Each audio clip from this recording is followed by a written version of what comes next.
Hey, how you doing, guys? My name is Manny. I'm working today on a 2007 Honda Civic. This vehicle, I bought it from IAA. I had a little dent here on this side, which I thought it was just the bumper. I did not paint the fender, neither the hood, just the bumper and the headlight that I replaced with the headlight bracket. After the hit, I thought, the vehicle looks pretty clean. Everywhere is real, you can see it.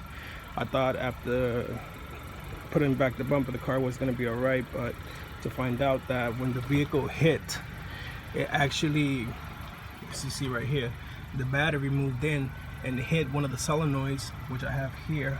I'll show you, and broke it. It looks like this.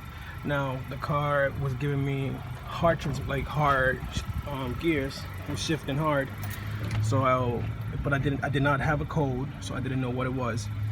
But finally, I kept driving it until it gave me a code. To find out the code is P0776. I looked it up. I saw that was one of the solenoid. Brought it to a mechanic. He was charging me $1,200, saying that it was a transmission, whatever, this and that. Just found out that it was just that. That parts go here. 6 bolts been built in. Cost me $21 from the auto parts. I'm about to throw it in right now, and putting it back, I will show you all the process. I had to remove the air filter cabin that goes here. Pretty much that's it. It's an easy fix. I spent $21 on it in about 2 hours of my time.